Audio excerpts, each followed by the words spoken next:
الحمد لله وكفى وسلام على عباده الذين اصطفى أما بعد أعوذ بالله من الشيطان الرجيم بسم الله الرحمن الرحيم بل الإنسان على نفسه بصيرة ولو ألقى معاذيره سبحان ربك رب العزة عما يصفون وسلام على المرسلين والحمد لله رب العالمين اللهم صل على سيدنا محمد وعلى آل سيدنا محمد وبارك وسلم.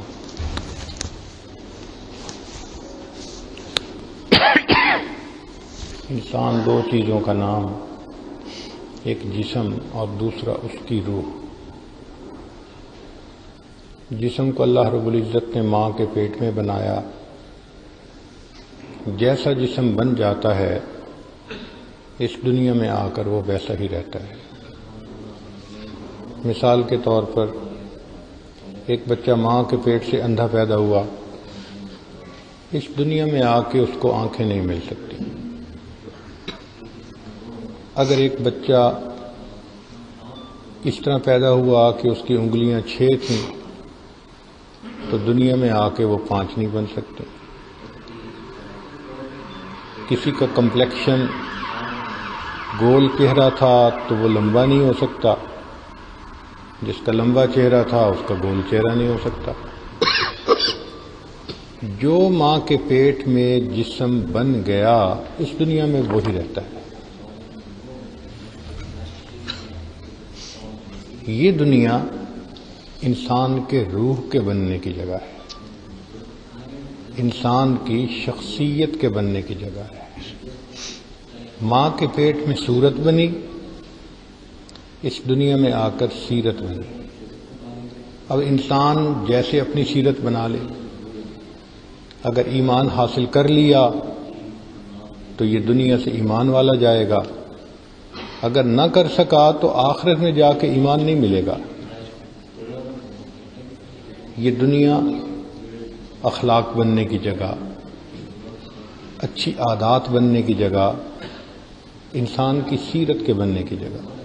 اس لیے قیامت کے دن منافقین جب دیکھیں گے کہ ایمان والوں کے تو سر پہ نور ہے ایمان کا اور ہمارے آگے پیچھے اندھیرا ہے، تو وہ کہیں گے کہ ذرا ہماری طرف توجہ کیجئے، انظرونا نقتبس من نورکم، ہم بھی تمہارے نور سے فائدہ پا لیں، راستہ دیکھ لیں.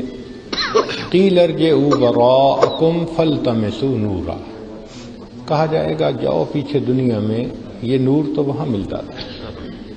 تو ایمان کا نور اس دنیا میں مل سکتا ہے، ہم اسے چمکا سکتے ہیں، آگے جا کر نہیں ملے گا. تو جسم بننے کی جگہ ماں کا پیٹ اور اخلاق، عادات، سیرت بننے کی جگہ زمین و آسمان کا پیٹ. ہم جہاں پر ہیں یہاں ہم نے اپنے آپ کو سنوارنا ہے.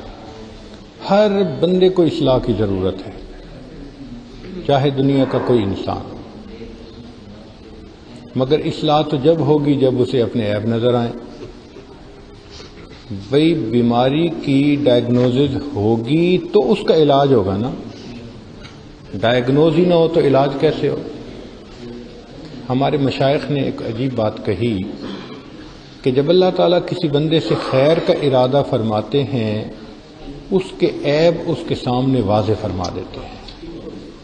وہ خود محسوس کرنے لگ جاتا ہے میرے اندر یہ کمی ہے، یہ کوتاہی ہے، میری عادت اچھی نہیں، میرے اعمال اچھے نہیں.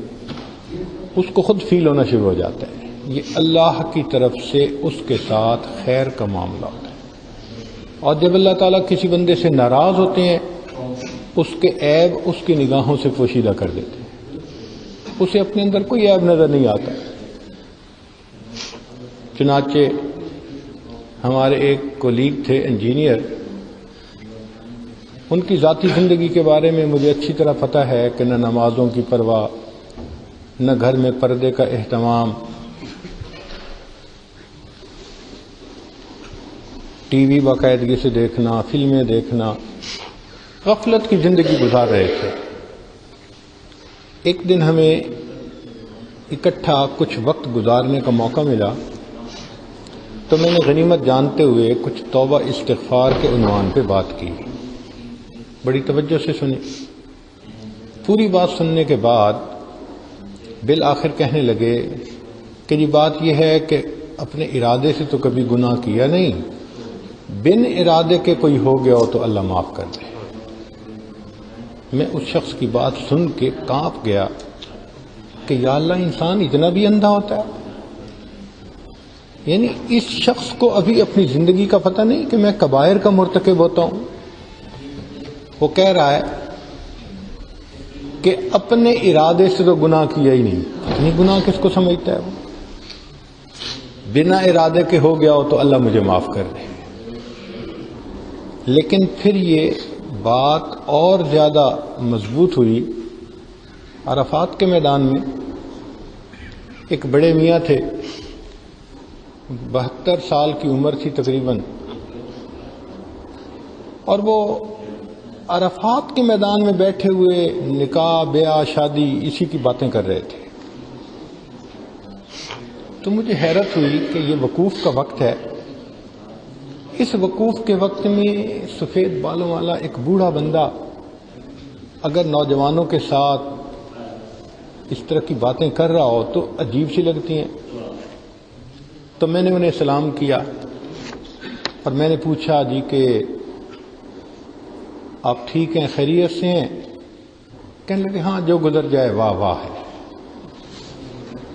اب اس کے جواب نے اور پریشان کر دیا کہ یا اللہ، یہ زندگی اور پھر اس پر یہ حال کہ جو گزر جائے وہ واہ واہ ہے.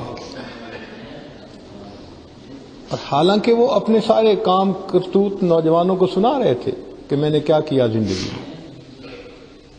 سنت سے دور کا واسطہ نہیں تھا، عام زندگی گزارنے والا بندہ، اور کمنٹس دے رہا ہے کہ جو گزر جائے واہ واہ ہے.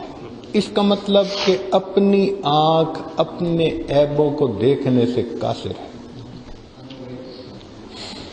تو اللہ تعالیٰ جب خیر کا ارادہ کرتے ہیں تو اپنے عیب آنکھوں کے سامنے واضح کر دیتے ہیں، بندے کو اصلاح کی فکر ہو جاتی ہے. اور جب اللہ تعالیٰ ناراض ہوتے ہیں تو اپنے عیب اوجھل کر دیتے ہیں، اسے کوئی برائی نظر نہیں آتی، جو مرضی کرتا پھرے. ہمارے مشائخ نے فرمایا کہ 5 طریقے ہیں کہ جن طریقوں پر انسان اپنے عیبوں کو پہچان سکتا ہے. جس طرح درخت کو اپنے پھل وزنی معلوم نہیں ہوتے، انسان کو اپنے عیب برے نہیں معلوم ہوتے. دوسروں کی آنکھ کا بال بھی نظر آ جاتا ہے، اپنی آنکھ کا شیطیر بھی نظر نہیں آتا. انسان اپنے بارے میں ہمیشہ خوشگمانی رکھتا ہے. عجیب بات ہے کہ دوسرے بندے کے عیب کا شک ہو جائے، انسان اس سے بدگمانی شروع کر دیتا ہے. اپنے عیبوں کا یقین ہوتا ہے، پھر اپنے نفس سے محبت کرتا ہے.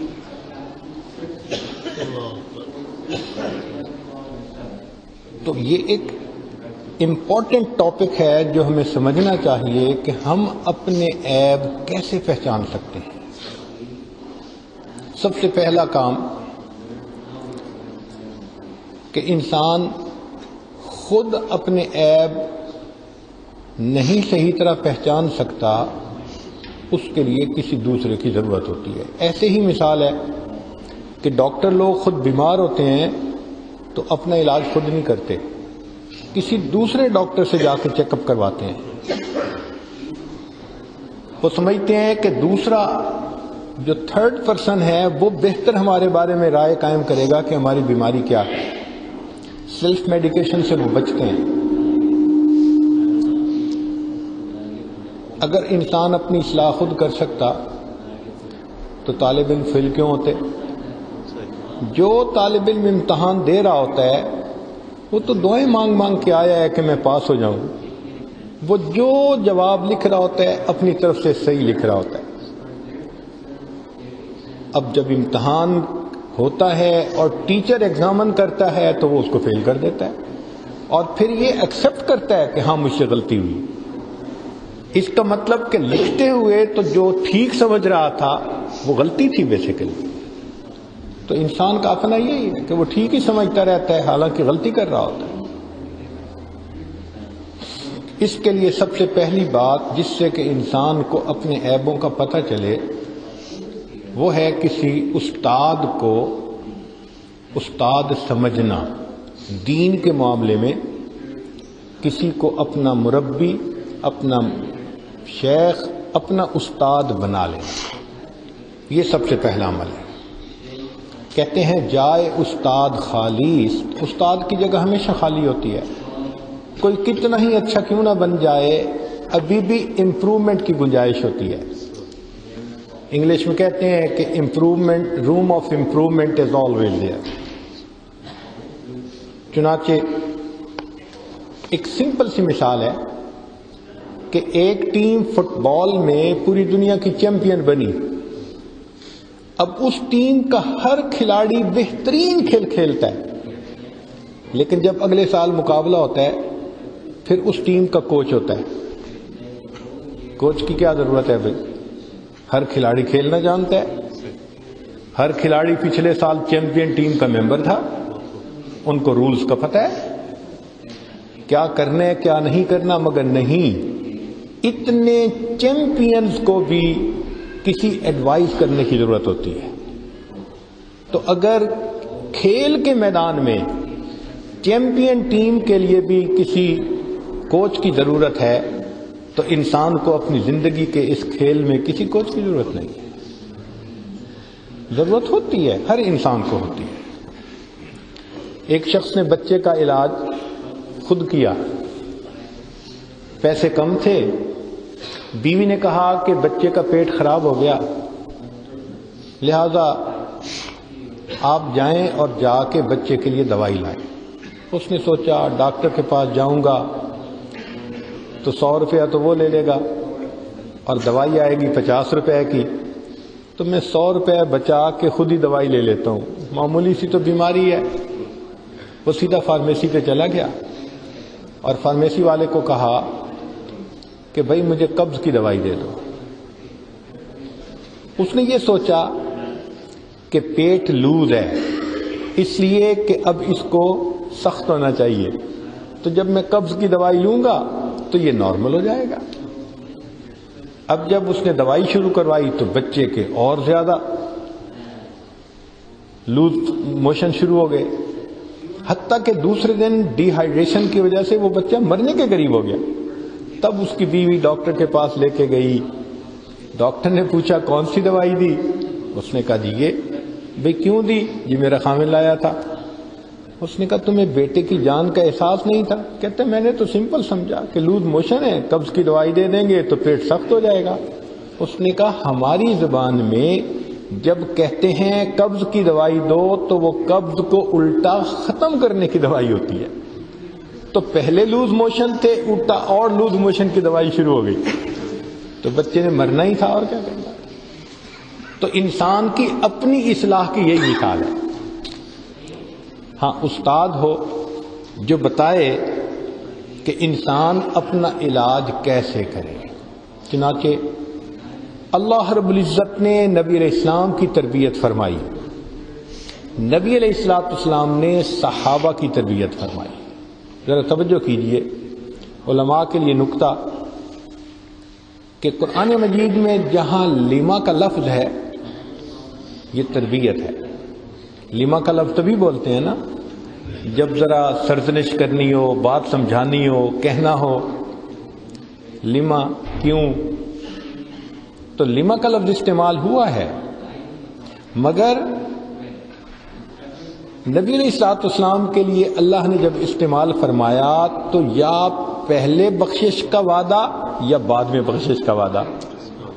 ریزن کیا تھی کہ اللہ تعالیٰ جانتے تھے کہ اللہ کے حبیب صلی اللہ علیہ وسلم کے دل میں عظمت الہی کتنی ہے، خشیت الہی کتنی ہے. وہ جانتے تھے کہ اگر بخشش کی خوشخبری کے بغیر لیما سے خطاب کر لیا برداشت کرنا مشکل ہو جائے. اس لیے فرمایا عفا اللہ عنک لما اذنت لہم. اب اصل مخاطب تو خطاب تو یہ کرنا تھا نا لما اذنت لہم، مگر پہلے خوشخبری عفا اللہ عنک لما اذنت. اور کہیں بعد میں فرمایا یا ایھا النبی لما تحرم ما احل اللہ لک تبتغی مرضات ازواجک واللہ غفور الرحیم. تو مرہم ساتھ رکھ دی مگر اصلاح بھی فرما دی. ہاں جہاں ایمان والوں کے ساتھ مخاطب ہوئے تو پروردگار نے وہاں کوئی مغفرت کی خوشخبری کوئی نہیں دی، سمپل بات کی یا ایھا الذین آمنوا لم تقولون ما لا تفعلون کبر مقتا عند اللہ ان تقولوا ما لا تفعلون. کیوں وعدہ نہیں کیا کہ سن کے سیدھے ہو جاؤ گے تو جنت جاؤ گے، نہیں سیدھے ہوگا تو جوتے کھاؤ گے، سیدھی بات ہے. تو اللہ رب العزت نے نبی علیہ السلام کی تربیت فرمائی، پھر نبی علیہ السلام نے صحابہ کی تربیت، ان کو سمجھایا. چنانچہ سب صحابہ نبی علیہ السلام سے دین سیکھتے تھے، دن میں رات میں مختلف اوقات میں نبی علیہ السلام سمجھاتے تھے کس چیز کو کیا کرنا ہے. حدیث پاک میں ہے نبی علیہ السلام رات کے وقت مسجد تشریف لائے، سیدنا صدیق اکبر عنہ نفل پڑھ رہے ہیں اور آہستہ قرات کر رہے ہیں. سیدنا عمر اللہ عنہ وہ بھی تہجد پڑھ رہے ہیں مگر ذرا جہر کے ساتھ قرات کر رہے ہیں. جب دونوں نے نماز پڑھ لی تو حاضر خدمت ہوئے. نبی السلام نے پوچھا ابو بکر آپ اتنا آہستہ قرآن کیوں پڑھ رہے تھے؟ عرض کیا اے اللہ کے حبیب صلی اللہ علیہ وسلم میں اس ذات کو قرآن سنا رہا تھا جو سینوں کے بھید جانتی ہے، مجھے اونچا پڑھنے کی کیا ضرورت. پوچھا عمر آپ اتنا اونچا کیوں پڑھ رہے تھے؟ اے اللہ کے حبیب صلی اللہ علیہ وسلم میں سوتوں کو جگا رہا تھا، شیطان کو بھگا رہا تھا. تو پھر نبی علیہ السلام نے دونوں کو بات سمجھائی کہ ابو بکر صدیق رضی اللہ عنہ آپ تھوڑا سا جہر پڑھیں اور عمر رضی اللہ عنہ آپ تھوڑا سا اور آہستہ کر لیں میڈیم آواز کے ساتھ. تو دونوں کی تربیت ہوگی. تو نبی علیہ السلام تربیت فرماتے تھے سب کی. اللہ رب العزت نے ایمان والوں کو ایک طریقہ کار بتایا ان کی اصلاح کے لیے. فرمایا اے ایمان والو اتقوا اللہ، اللہ سے ڈرو، وکونوا مع الصادقین، اور سچوں کے ساتھ رہو. سچے وہ ہوتے ہیں جن کا قول اور فعل ایک جیسا ہو. مفسرین نے اس سے مشائخ مراد لیے ہیں. تو مشائخ کی صحبت میں رہو گے تو وہ تمہاری اصلاح کریں گے، سمجھائیں گے. اس لیے مولانا روم رحمۃ اللہ علیہ فرماتے ہیں قول را بگزار مرد حال شو پیش مرد کامل پامال شو صد کتاب و صد ورق در نار کن جان و دل را جانب دلدار کن.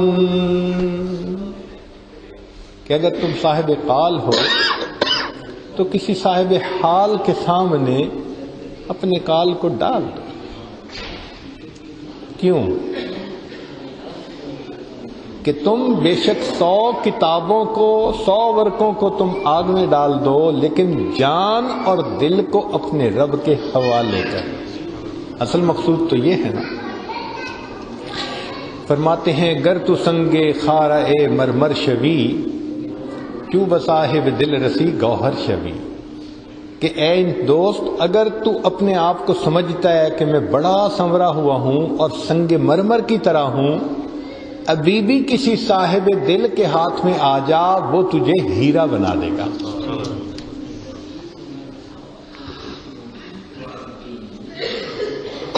علامہ اقبال نے کہا اگر کوئی شعیب آئے میسر شبانی سے کلیمی 2 قدم ہے. سیدنا موسیٰ علیہ السلام بکریاں چراتے تھے، شعیب علیہ السلام کی صحبت ملی، اللہ نے نبوت کا درجہ عطا فرما دیا. تو شعیب ملنے کی دیر ہوتی ہے. ہمارے علاقائی زبان میں کسی شاعر نے پیالے کے بارے میں ایک عجیب شعر کہا کہ یہ پیالہ کیا ہوتا ہے؟ یہ گیلی مٹی بن کے کمہار کے ہاتھ میں آتا ہے، وہ اس کو پیالے کی شکل میں ڈھال دیتا ہے اور پھر اس کے بعد اس کو بھٹی میں رکھتا ہے تو یہ پکتا ہے، اور جب پکتا ہے تو محبوب کے ہاتھوں میں آتا ہے، محبوب اس کو استعمال کرتا ہے۔ تو عجیب شعر ہے، کہا مٹی بن کے کمہار دے وس پئیے تے پیالے والڑا بھیس وٹا لئیے، کہ ہم مٹی بن کے کسی کمہار کے ہاتھوں میں آ جائیں اور پیالے کی شکل حاصل کر لیں۔ مٹی بن کے کمہار دے وس پئیے تے پیالے والڑا بھیس وٹا لئیے، جے قسمت نال پک کے توڑ چڑھیے مزہ یار دے لباں دا پا لئیے۔ اور اگر ہم قسمت سے اس بھٹی میں سے پک کے نکل گئے، تیار ہو کے نکل گئے، تو ہمیں محبوب کے ہونٹوں سے لگنے کا موقع نصیب ہو جائے۔ اللہ ایسا ہی ہے کہ انسان کسی اللہ والے کے ساتھ تعلق جوڑے، اپنی اصلاح کے لیے فکر مند ہو، شریعت پر عمل کا مجاہدہ کرے۔ یہ شریعت پر عمل کا مجاہدہ نفس کے لیے بھٹی کی مانند ہے، اور پھر جب انسان پر شریعت لاگو ہوتی ہے تو یہ اتنا سنورتا ہے کہ پھر اللہ رب العزت اس سے پیار کرنے لگ جاتے ہیں۔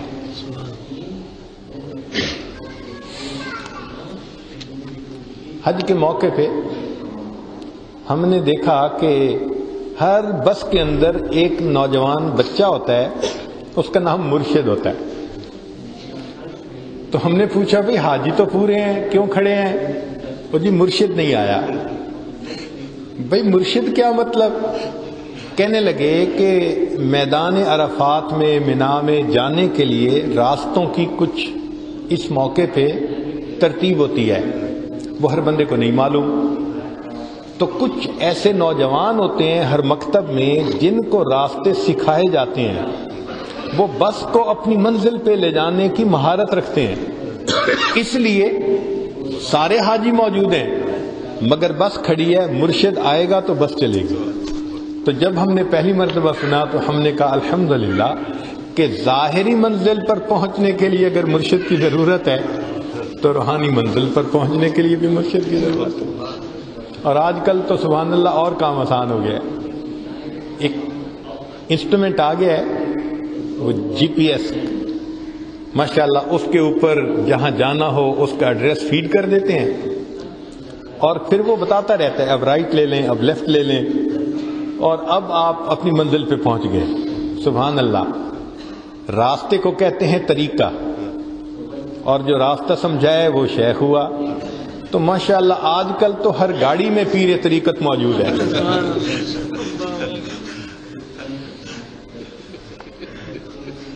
تو بھئی اگر کسی دوست کے گھر جانے کے لیے پیر طریقت کی ضرورت، تو رب تک جانے کے لیے بھی تو پیر طریقت کی ضرورت ہے نا۔ یہ پہلا ہے طریقہ جس سے انسان کو اپنے عیب محسوس ہوتے ہیں۔ نبی علیہ الصلوۃ والسلام نے جب ہجرت فرمائی، مشہور بات ہے کہ صدیق اکبر نے ایک کافر تھا، اس کے ساتھ پیسے طے کر لیے تھے، میں تجھے اتنے پیسے دوں گا، تو ہمیں فلاں چھوٹے ترین راستے سے ہجرت میں پہنچا۔ نبی علیہ الصلوۃ والسلام نے دنیا کے سفر کے لیے ایک کافر کو اپنا رہبر بنایا تھا۔ دوسرا طریقہ جس سے کہ انسان کو اپنے عیبوں کا پتہ چل سکتا ہے، اس کو کہتے ہیں دیندار دوست بنانا، نیک دوست بنانا۔ نبی علیہ السلام نے ارشاد فرمایا المرء علی دین خلیلہ فلینظر احدکم من یخالل، کہ دوست اپنے دوست کے دین کے اوپر ہوتا ہے، تم دیکھو کہ تم کس سے دوستی کر رہے ہو۔ تو نیک دوست ہوں گے تو نیکی پر آئیں گے، برے ہوں گے تو برائی پہ جائیں گے۔ تو نیک دوست بنا لینا یہ اپنے آپ کو سیدھا رکھنے کا ایک بہترین طریقہ ہے، کیونکہ وہ دوست ہیں نا، وہ اس کے ساتھ دوستی کا حق نبھائیں گے اور سمجھائیں گے کہ بھائی آپ یہ ٹھیک کر رہے ہو اور آپ یہ نہیں کر رہے. پوچھیں گے نا آپ فجر میں کیوں نہیں آئے مسجد میں, آپ مسجد میں نظر نہیں آتے, آپ فلاں محفل میں نظر نہیں آتے, گشت میں نظر نہیں آتے, تو کیا ہوگا کہ بندہ بگڑنا بھی چاہے نہیں بگڑ سکتا, دوست اس کو سنبھال لیں گے. بھئی ایک کشتی میں اگر کوئی بندہ ہو اور وہ ڈوبنے لگے تو دوسرے بچانے کی کوشش کرتے ہیں نا. تو یہی حال نیک دوستوں کا ہوتا ہے کہ وہ انسان کو بتاتے ہیں. ایک نکتے کی بات کہ نبی علیہ الصلوۃ والسلام نے صحابہ رضی اللہ عنہم کا مزاج تربیتی بنایا تھا, تربیتی مزاج تھا. چنانچہ صحابہ رضی اللہ عنہم میں تکلفات نہیں تھے. اگر دیکھتے تھے کوئی قابل اصلاح چیز تو بلا تکلف بتا دیتے تھے, اور صحابہ اس چیز کو اچھا سمجھتے تھے, برا نہیں مانتے تھے. آج تو مصیبت یہ ہے کہ آپ کسی کو کچھ بتائیں تو دشمنی مول لیں. میں اسے سمجھوں ہوں دشمن جو مجھے سمجھائے ہے, جو سمجھانے کی کوشش کرے وہی دشمن نظر آتا ہے. یہ تو مزاج بگڑنے کی بات ہے نا. ورنہ سچ تو یہ ہے کہ جو غلطی کی نشاندہی کر رہا ہے وہ محسن ہے. آپ ذرا غور کریں, اگر ایک آدمی چہرہ کو دیکھے آئینے میں اور پتہ چلے کہ یہاں کوئی کالک لگی ہوئی ہے تو وہ شیشے کو توڑ دیتا ہے؟ نہیں, الٹا بڑے سائز کا کر کے صاف کر کے لگاتا ہے کہ مجھے چھوٹی چھوٹی چیز کا پتہ چلے. تو جیسے آئینہ چہرے کے عیب دکھا دیتا ہے, اچھا دوست انسان کی شخصیت کے عیب دکھا دیتا ہے, وہ بھی سمجھا دیتا ہے بھئی آپ یہ اچھا نہیں کر رہے, تو انسان کی اصلاح کا موقع ہو جاتا ہے. سیدنا عمر لانو ایک مرتبہ مال غنیمت میں چادریں آئیں اور انہوں نے ہر بندے کو ایک ایک چادر تقسیم فرمائی. جمعہ پڑھانے کے لیے آئے تو آپ نے 2 چادریں, ایک باندھی ہوئی تھی ایک لپیٹی ہوئی تھی. جب جمعہ پڑھانے کے لیے کھڑے ہوئے تو ایک اعرابی کھڑا ہوا, اس نے کہا امیر المومنین سب کو ایک ایک چادر ملی, آپ کے پاس 2 کیسے؟ جب تک آپ کلیئر نہیں کریں گے ہم آپ کے پیچھے جمعہ نہیں پڑھیں گے. تو عمر لانو نے پھر اپنے بیٹے کی طرف اشارہ کیا, عبداللہ ابن عمر لانو کی طرف, کہ اس سے پوچھو. عبداللہ ابن عمر لانو کھڑے ہوئے, انہوں نے کہا کہ میرے والد کو بھی ایک چادر ملی تھی, مجھے بھی ایک چادر ملی تھی, میں نے اپنی چادر اپنے والد کو گفٹ کر دی, اس لیے ان کے پاس 2 چادریں ہیں. اس کا مطلب یہ کہ یہ بات برملا پوچھ لینا ان کی ناراضگی کا سبب نہیں بنا تھا, ایکسپلین کرتے تھے. حتیٰ کہ عورتیں مرد کو بتا دیتی تھی, مرد عورتوں کو بتا دیتے تھے. سیدنا عمر لانو نے ایک مرتبہ محسوس کیا امیر لوگ نکاح کرتے ہیں تو بڑا بڑا مہر باندھتے ہیں, غریب لوگ نکاح کرتے ہیں تو وہ اتنے افورڈ ہی نہیں کر سکتے, تو ان کی ہارٹ برننگ ہوتی ہے. تو ان کی طبیعت میں انتظام تھا. انہوں نے سوچا کیوں نہ میں یہ جو مہر کی رقم ہے یہ بتاؤں کہ بھئی تم ایک میڈیم متعین ہی کر لو تاکہ اونچ نیچ نہ رہے, کسی کی ہارٹ برننگ نہ ہو. چنانچہ انہوں نے ممبر پہ اعلان کیا اور اعلان کر کے کہا کہ بھائی بہتر یہ ہے کہ کوئی میڈیم متعین کر لو مقدار تاکہ کسی کی ہارٹ برننگ نہ ہو. بیان کر کے نیچے اترے, ابھی مسجد میں ہی تھے, ایک لمبے قد کی کالی عورت تھی, وہ آئی افریقن کنٹریز کی, اور اس نے آ کے عمر لانو سے کہا کہ امیر المومنین آپ نے یہ مسئلہ کیسے بتا دیا؟ انہوں نے کہا بھائی میں ذمہ دار ہوں, میں دیکھتا ہوں کہ کچھ لوگوں کو مایوسی ہوتی ہے, ہارٹ برننگ ہوتی ہے, تو میں نے دیکھا کہ بھئی لوگ پریشان نہ ہوں, اس لیے میں نے کہا. تو اس نے کہا کہ امیر المومنین آپ نے قرآن مجید کی آیت نہیں پڑھی جس میں اللہ تعالیٰ فرماتے ہیں کہ اگر تم میں سے کوئی اپنی بیوی کو مہر دے احداہن قنطارن, تو قنطار تو کہتے ہیں سونے چاندی کے ڈھیر کو, تو قرآن اگر سونے چاندی کے ڈھیر کا نام لے رہا ہے تو آپ اس کو متعین کیسے کر سکتے ہیں؟ عمر لانو اسی وقت منبر پر آئے اور کہنے لگے میں اپنی اس بہن کا شکریہ ادا کرتا ہوں جس نے اصلاح فرمائی, جو جتنا مہر متعین کرے شریعت نے کوئی حد متعین نہیں کرتی. یہ اصلاحی مزاج تھا, یہ تربیتی مزاج تھا صحابہ کرام اس کو اپنا محسن سمجھتے تھے جو ان کی اصلاح کیا کرتا تھا۔ اس لیے حسنین کریمین ایک اعرابی کو وضو کرتا دیکھ رہے ہیں اور وہ فیل کر رہے ہیں کہ یہ سنت کے مطابق نہیں ہو رہا۔ اب وہ چاہتے بھی ہیں کہ ہم ان کو بتائیں، مگر عمر بڑی، اللہ نے ان شہزادوں کو کیا سمجھ دی تھی۔ آپس میں مشورہ کرتے ہیں اور مشورہ کر کے ان کے پاس آتے ہیں اور کہتے ہیں کہ ہمیں آپ وضو کرنا سکھا دیں گے؟ ہم آپ کے سامنے وضو کرتے ہیں، آپ ہمیں ذرا دیکھ لیجیے ہم ٹھیک کرتے ہیں یا نہیں۔ انہوں نے کہا بہت اچھا۔ ان کے سامنے جب سنت کے مطابق وضو کیا تو اس بڑے میاں کو اپنی غلطی کا خود احساس ہو گیا۔ چھوٹے بڑوں کو جو ہے اصلاح فرما دیتے تھے، مگر ہاں لٹھ نہیں مارتے تھے، محبت پیار سے ایک اچھے طریقے سے بات کیا کرتے تھے۔ تو اصلاح تو بہرحال تھی نا۔ اور سیدنا عمر رضی اللہ عنہ وہ تو اپنے گورنروں کے اوپر اتنے سخت تھے کہ کوڑا لٹکائے رکھتے تھے، ایک ایک کی خبر پوچھتے تھے، اصلاح اس کے پیچھے تھی کہ کہیں دنیا ان کے دلوں پہ اثر نہ کوئی کر دے۔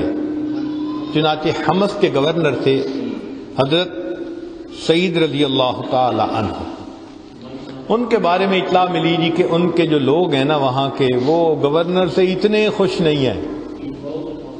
عمر رضی اللہ عنہ نے سفر فرمایا، وہاں پہنچے، لوگوں سے پہلے بات کی کہ بھئی تمہیں کیا شکایتیں ہیں۔ یہ کھلی کچہری تھی اس وقت کی۔ لوگوں نے کہا جی بڑے اچھے بندے ہیں، بڑے اچھے انسان ہیں، مگر ہمیں بس 3 پرابلمز ہیں۔ کون کون سے؟ کہنے لگے 3 پرابلم میں سے ایک تو یہ کہ یہ ایک تو صبح دیر سے آتے ہیں، فجر کے بعد سے ہی کام نہیں شروع کرتے، 10 بجے 11 بجے آتے ہیں، مگر سارا دن کام محنت سے کرتے ہیں۔ دوسرا پرابلم یہ کہ یہ رات کو دروازہ بند کر لیتے ہیں، کہتے ہیں بھئی دن میں میں کام کروں گا، رات میں نہیں۔ یہ سیکنڈ پرابلم ہے ہمارا۔ اور تیسرا پرابلم یہ ہے کہ ہفتے میں ایک دن جو جمعے کا آتا ہے تو یہ فجر سے ظہر تک ہی غائب رہتے ہیں، ظہر کے بعد کام کرتے ہیں۔ بس یہ 3 مسئلے ہیں، اس کے علاوہ ٹھیک ہے سب کچھ۔ عمر رضی اللہ عنہ حیران تھے کہ میری جو شناخت ہے، بصیرت ہے، وہ اتنی بری تو نہیں کہ میں کسی ایسے بندے کو ریکمینڈ کروں کہ جو اہل ہی نہ ہو۔ تو انہوں نے کہا اچھا گورنر کو بلائیں، میں تمہارے سامنے ان سے پوچھتا ہوں۔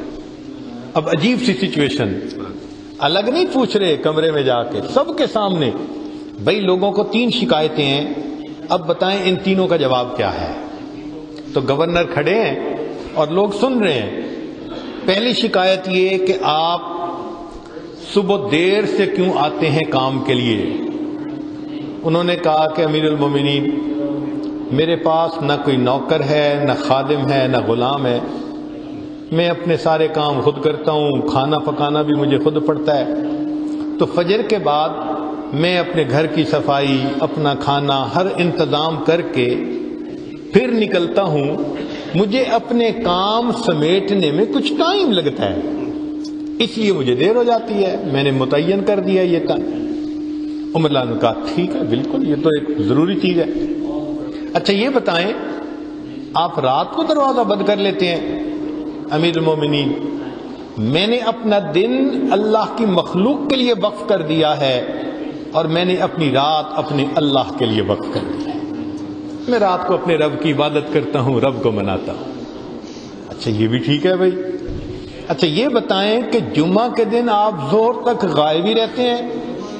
امیر المومنین جو کپڑے میرے اوپر دیکھ رہے ہیں بس یہی ہیں، اس کے علاوہ نہیں ہے، میں پورا ہفتہ یہ کپڑے پہنتا ہوں، جمعہ کا دن آتا ہے تو میں تہبند باندھ کے یہ کپڑے اتارتا ہوں، خود اپنے ہاتھ سے دھوتا ہوں، پھر خشک ہونے کے بعد ان کو پہن کر آتا ہوں تو مجھے فجر سے ظہر کا وقت لگ جاتا ہے۔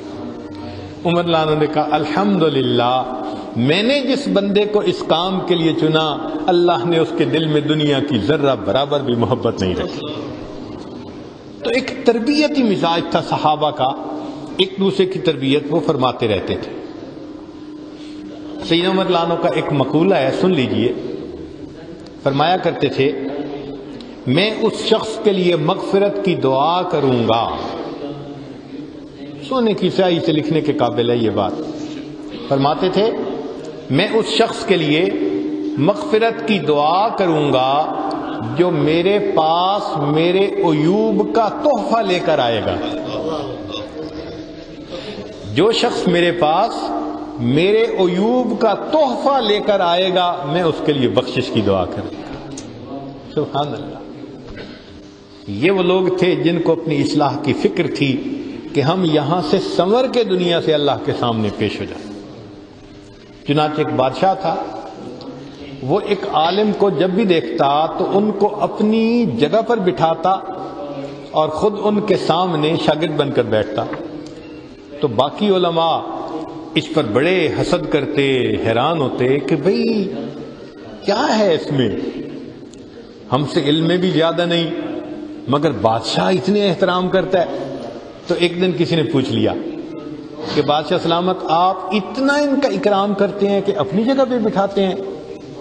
تو جب اس نے کہا تو بادشاہ نے کہا کہ ہاں وجہ یہ ہے آپ لوگ میرے پاس آتے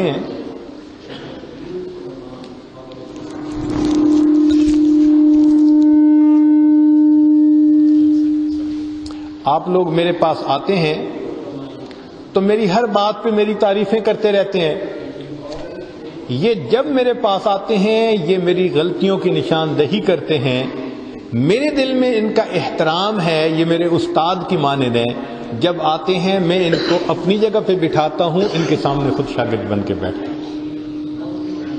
تو انسان کی اصلاح ہو تو پھر انسان دوسرے کا احسان مند بھی ہوتا ہے. ایک تیسرا طریقہ اپنے عیبوں کو محسوس کرنے کا، اس کا نام ہے مخالفین سے، حاسدین سے اور دشمنوں سے معلوم کرنا. اللہ کی شان، اللہ تعالیٰ بعض اوقات تھانے دار متعین کر دیتے ہیں.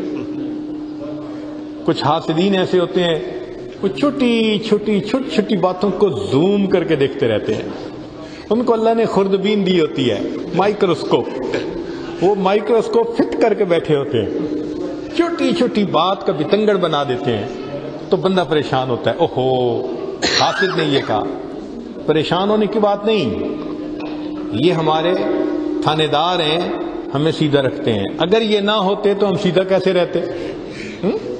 اس لیے اس سے پریشان نہیں ہونا چاہیے بلکہ اللہ کا شکر ادا کرنا چاہیے. ہو سکتا ہے آپ نے دعا مانگی ہو اہدنا الصراط المستقیم، اللہ سیدھے رستے کی رہنمائی فرمانا، اللہ نے دعا قبول کر کے دو حاسد بنا دیے. ایک ادھر سے دیکھتا ہے ایک ادھر سے دیکھتا ہے، اب آپ کو سیدھا چلنا پڑتا ہے. تو ہمارے اکابر کا یہ بھی طریقہ رہا کہ دشمنوں کا نقطہ نظر سن کر پھر اپنی اصلاح کے بارے میں سوچا کرتے تھے. ایک بات ذہن میں رکھنا کہ جس شخص کو غلطی بتانے والا کوئی نہ ہو وہ شخص بہت زیادہ خطرے میں ہوا کرتا ہے. اب اس کو غلطی بتانے والا ہے ہی نہیں کوئی، یہ کیسے سیدھے رستے پہ رہے گا؟ چنانچہ باجید بستامی رحمۃ اللہ علیہ کو کسی نے دیکھا، اس نے کہا او ریاکار. تو فرمانے لگے کہ اتنے سالوں کے بعد آج ایک بندے نے میری حقیقت کو پہچانا. اتنے سالوں کے بعد ایک بندے نے میری حقیقت کو پہچانا. ایک بزرگ تھے، کسی نے ان کو کہا آپ اتنے برے. سنتے رہے. اس نے کہا سن کیوں رہے ہیں آرام سے، ریئیکٹ نہیں کر رہے. کہنے لگے جتنا آپ کو میری برائیوں کا پتہ ہے مجھے آپ سے زیادہ اپنی برائیوں کا پتہ ہے، میں کیوں ریئیکٹ کروں؟ تو جن کو احساس ہوتا ہے اپنے سنورنے کا وہ تو ذرا سی بات سن کے آگ بگولا نہیں ہوتے، وہ تو جھگڑا نہیں شروع کر دیتے. وہ سوچتے ہیں کہ میرے لیے اصلاح کا اس میں کیا طریقہ ہے. چنانچہ حضرت گنگوئی رحمۃ اللہ علیہ ان کے کچھ مخالفین پہ علمی اعتبار سے وہ ان کے بارے میں لکھتے رہتے تھے عجیب و غریب باتیں. تو حضرت ان کی تحریریں بھی پڑھتے تھے. پھر آخری عمر میں جب ذرا بینائی چلی گئی، جیسے موتیا آ جاتا ہے، تو اس وقت پڑھ نہیں سکتے تھے. تو حضرت اپنے شاگرد سے پڑھواتے تھے. اب شاگرد کے لیے پڑھنا مشکل کہ ان کے استاد، ان کے شیخ الحدیث، ان کے مفتی اور ان کے بارے میں کوئی اتنے برے لفظ لکھے. تو شاگرد کئی مرتبہ انکار کرتا، حضرت مجھ سے یہ جھوٹ کا پلندہ نہیں پڑا جاتا. فرماتے نہیں مجھے سناؤ. ایک دن اس نے پوچھ لیا حضرت آپ کیوں سنتے ہیں؟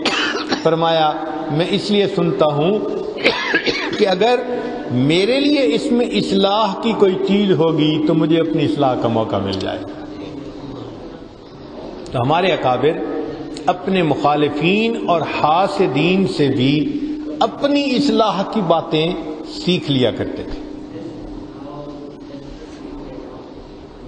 حضرت خواجہ عبد المالک صدیقی رحمۃ اللہ علیہ پہلی عمر تو ان کی غربت میں گزری، مگر آخری عمر میں اللہ نے فتوحات کے دروازے کھول دیے تھے. بس دنیا ان کے قدموں میں آتی چلی جا رہی تھی. ہر سال حج کرتے تھے اور اللہ کی عجیب رحمتیں تھیں. مسجد بنائی اور اس کا چندہ کبھی نہیں کیا، تو لوگوں نے اس کا نام بے چندہ مسجد رکھا ہوا تھا. اچھا وہ فلاں بے چندہ مسجد جو ہے، اور مسجد بھی بنائی کہ دیکھنے سے لگتا تھا بادشاہ کا محل بنا ہوا. تو اللہ تعالیٰ نے آسانیاں کر دی تھی، رزق میں فراوانی کر دی تھی.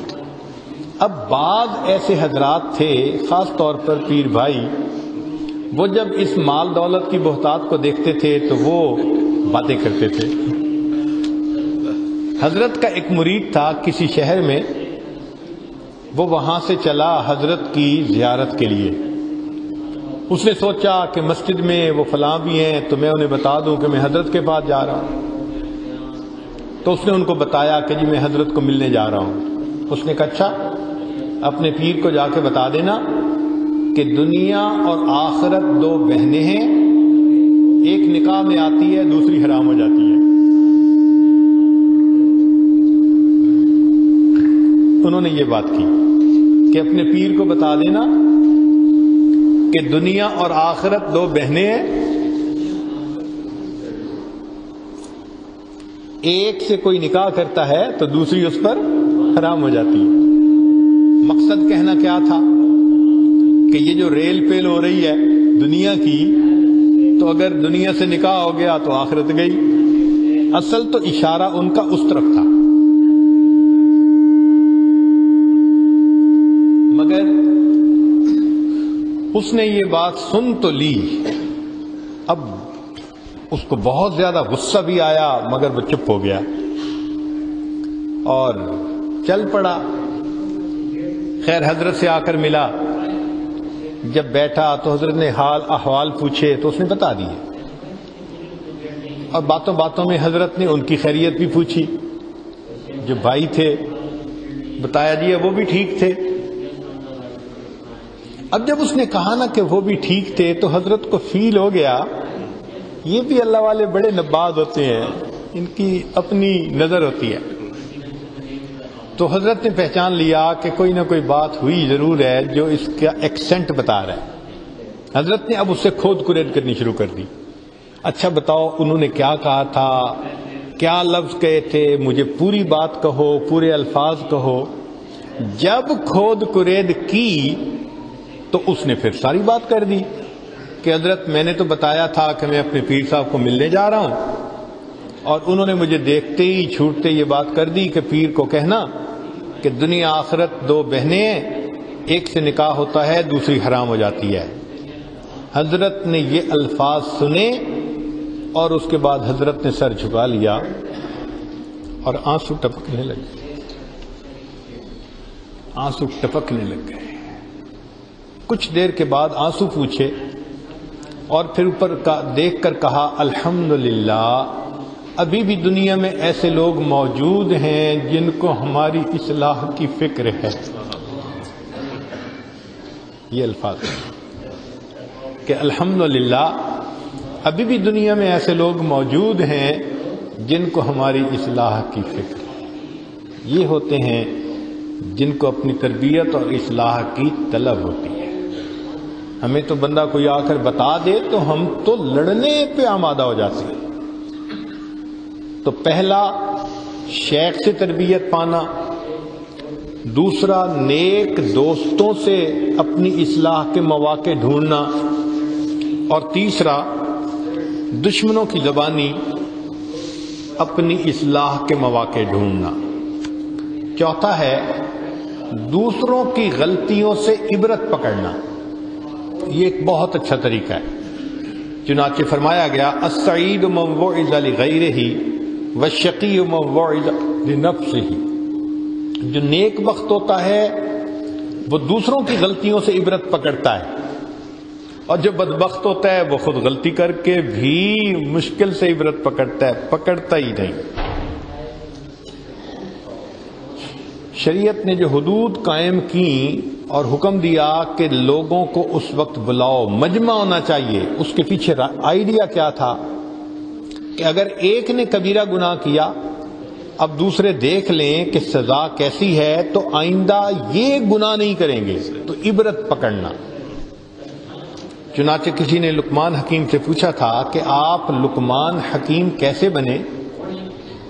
تو انہوں نے کہا کہ میں نے ہمیشہ دوسروں کی غلطیوں سے سیکھا، میں جب کسی کو غلطی کرتے دیکھتا تھا میں خود اس غلطی سے بچتا تھا، اللہ نے مجھے لقمان حکیم بنا دیا۔ ایسی دانائی اللہ نے عطا فرما دی کہ اللہ نے ان کی باتوں کو قرآن کا حصہ بنا دیا اور قرآن مجید کی ایک سورت کا نام لقمان رکھ دیا۔ تو یہ ان کو جو موقع ملا یہ اس لیے کہ انہوں نے دوسروں کی غلطیوں سے عبرت پکڑی۔ اکثر دیکھا ہے کہ عبرت کم پکڑتے ہیں۔ دیکھیے نبی علیہ السلام نے ارشاد فرمایا الدنیا جیفۃ وطالبها کلاب، دنیا مردار ہے اور اس کا طلبگار وہ کتا ہے۔ اب جب فرسٹ ٹائم اس کو پڑھا تو اپنے ذہن میں ایک سوچ آ گئی کہ بھئی یہ ذرا ثقیل سا لفظ ہے کتے کا، عام طور پہ بندہ محسوس کرتا ہے کوئی ہلکا لفظ بھی ہو سکتا تھا، کوے بھی تو کھاتے ہیں مردار کو تو کوا کہہ دیتے، مگر نہیں، نبی علیہ السلام نے کتا کہا۔ اللہ کی شان کہ کئی سالوں کے بعد ایک کتاب پڑھی جس میں کسی عالم نے اس حدیث پاک کو کھولا تھا، دل خوش ہو گیا اس کی تفسیر پڑھ کے۔ انہوں نے کہا دیکھو کتا بھی مردار خور ہوتا ہے اور کوا بھی مردار خور ہوتا ہے، پرندہ جو بھی ہے، مگر دونوں میں فرق ہوتا ہے۔ فرق یہ کہ کوا عبرت پکڑتا ہے اور کتا عبرت نہیں پکڑتا، دونوں میں ایک فرق تو یہ ہے۔ دوسرا فرق یہ کہ کتا اگر مردار کو کھاتا ہے تو غل مچا کے کھاتا ہے، شور مچاتا ہے، اوروں کو بھی بلاتا ہے، اور کتا اگر کھاتا ہے تو اکیلے کھانا پسند کرتا ہے۔ اس لیے کتے اور کوے کا کھانا یہ دو ڈیفرنٹ چیزیں ہیں۔ ہاں کتے کے ساتھ دنیا دار کی مشابہت کیوں ہے؟ اب ذرا عجیب پوائنٹ سنیے، وہ فرماتے ہیں کہ ایک تو جیسے کتا عبرت نہیں پکڑتا، دنیا دار بھی عبرت نہیں پکڑتا، دیکھتا ہے فلاں نے سودی کاروبار کیا ڈوب گیا، پھر خود سود لینے پہ آمادہ، عبرت نہیں نہ پکڑی، نہیں عبرت پکڑی، اس کا مطلب ہے تو جیسے کتا عبرت نہیں پکڑتا دنیا دار بھی عبرت نہیں پکڑتا۔ دوسری مماثلت کہ کتا اتنا بڑا جانور ہوتا ہے، کوئی دوسرا کتا آ جائے تو اس کے ساتھ لڑتا ہے کہ مجھے اکیلا کھانا ہے، حالانکہ وہ اس کی ضرورت سے کئی گنا زیادہ۔ تو جس طرح کتا اکیلا کھانا پسند کرتا ہے، دنیا دار بھی سارے کام کاروبار کا نفع اکیلا کھانا پسند کرتا، وہ بھی کسی کو شریک نہیں کرنا پسند کرتا۔ تیسری بات کہ کتا اگر دن میں مردار کھاتا ہے رات کو وہیں سوتا ہے، جاتا نہیں وہاں سے، تو دن میں بھی کھایا رات بھی وہیں۔ تو دنیا دار کی بھی مثال ایسے کہ دن میں دنیا دار دکان کے اندر اور رات کو دکان اس کے دل کے اندر، 24 گھنٹے اسی کی سوچ۔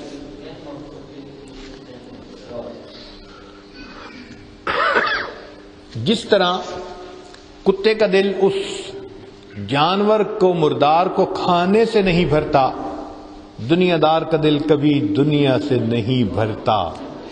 یہ جو کتنی مشابہتیں ہیں، اس وجہ سے نبی علیہ السلام نے فرمایا کہ دنیا مردار ہے اور اس کا طلبگار جو دین کو چھوڑ کے دنیا کے پیچھے بھاگتا ہے، اس کی مثال کتے کی مانند ہے۔ آخری چیز جس سے انسان کو اپنے عیوب کا پتہ چل سکتا ہے وہ ہے اپنا محاسبہ کرنا، خود اپنے بارے میں دیکھنا۔ اللہ تعالیٰ فرماتے ہیں بل الانسان علی نفسہ بصیرہ، انسان اپنے آپ سے اچھی طرح واقف ہوتا ہے، ولو القی معاذیرہ، اگرچہ بہانے کرتا پھرے، لوگوں کے سامنے بھلا منہ چمکا کے آ جائے، اس کو پتہ ہوتا ہے میرے اندر سے میرا چہرہ کیسا ہے، اپنی اوقات کا پتہ ہوتا ہے۔ ہر بندہ جانتا ہے میں کتنے پانی میں ہوں، دوسروں کے سامنے جو بنتا پھرے۔ تو کبھی کبھی انسان اپنے آپ کو ضمیر کی عدالت کے کٹہرے میں کھڑا کر کے پوچھے کہ میں کیا ہوں،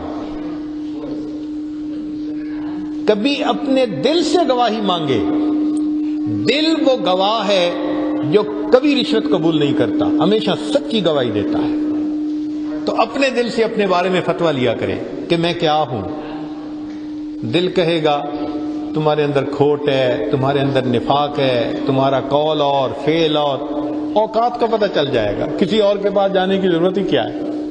اس لیے فرمایا حاسبوا قبل ان تحاسبوا، اس سے پہلے کہ تمہارا محاسبہ کیا جائے تم اپنا محاسبہ خود کر لو۔ جو بندہ اپنا محاسبہ کرتا ہے پھر اللہ اس کے عیب اس کے سامنے کھولتے ہیں تو وہ اپنی اصلاح کرتا چلا جاتا ہے۔ حضرت خواجہ برہان الدین غریب رحمۃ اللہ علیہ سے ان کے ایک عالم تھے، بیعت تھے، انہوں نے کہا کہ حضرت میرے ساتھ عجیب معاملہ ہے۔ پوچھا کیا؟